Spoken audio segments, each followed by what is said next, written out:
Hello बच्चों, let's read the question. And the question says two bulbs are rated 25 watt 220 volt and 100 watt 220 volt are connected in series to a 440 volt supply. So with necessary calculation which bulb if any will fuse.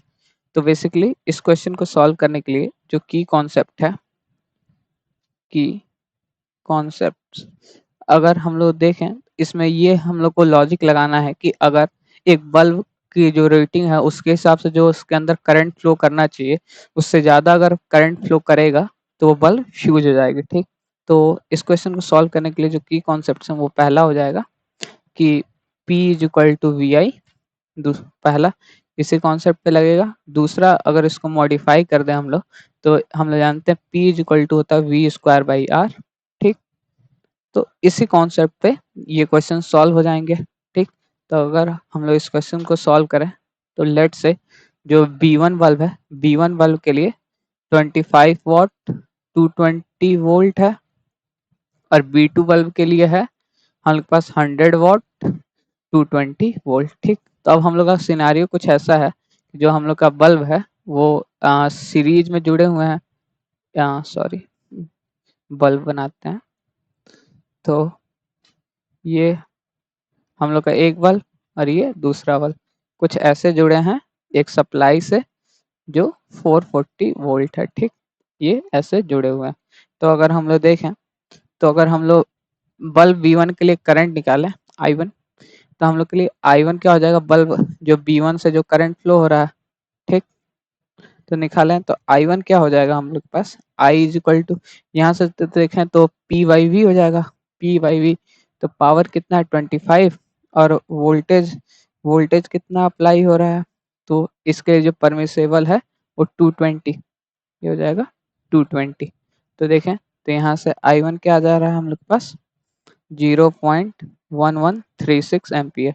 ये equation हम लोग 1 ले लेते हैं। ठीक, उसी तरीके से अगर I2 देखें I2 क्या हो जाएगा हम लोग के पास इसके लिए 100 है, पावर 100 है और जो वोल्टेज है वो 220 है। तो इसके लिए जो परमिसेबल करंट आ जा रहा है वो हो जा रहा है 0.4545 एम्पियर। ये इक्वेशन हम लोग 2 सपोज कर लेते हैं। ठीक, तो अगर यहाँ से देखें ठीक तब इसी क्वेश्चन में देखें हम लोग तो यहाँ से P equal to V square by R. तो यहाँ से R को क्या लिख सकते हैं वी स्क्वायर बाई पी।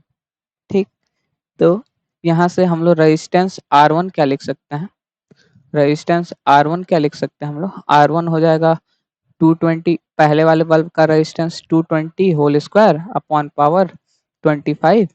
तो यहाँ से क्या आ गया हम लोग पास 1936 ओम और सेम R2 क्या आ जाएगा वो आ जाएगा हम लोग पास 220 स्क्वायर अपॉन 100। ये आ जाएगा 220 स्क्वायर तो ये हो जाएगा 484 ओम्स। ठीक, तब अगर देखें तो इस सर्किट के लिए जो आर इक्विवेलेंट आ गया हम लोग के लिए जो आर इक्विवेलेंट सीरीज में है तो R1 प्लस R2 ये आ जाएगा R equivalent is equal to 1936 plus 484। ठीक, तो यहाँ से आ गया आर इक्विवेलेंट आ गया 2420 ओम।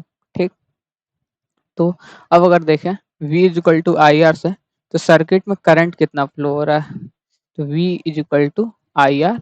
तो I इज इक्वल टू क्या हो जाएगा V बाई आर। तो सर्किट में जो करंट है V कितना है V कितना है 440 वोल्ट की सप्लाई है और सर्किट में जो रेजिस्टेंस कितना है वो है 2420। ठीक, तो यहाँ से I जो सर्किट में आ गया वो आ गया 0.1818 एम्पियर। ठीक, अब अगर देखें कंपेयर करें अगर हम लोग तो हम लोग को साफ पता चल रहा है कि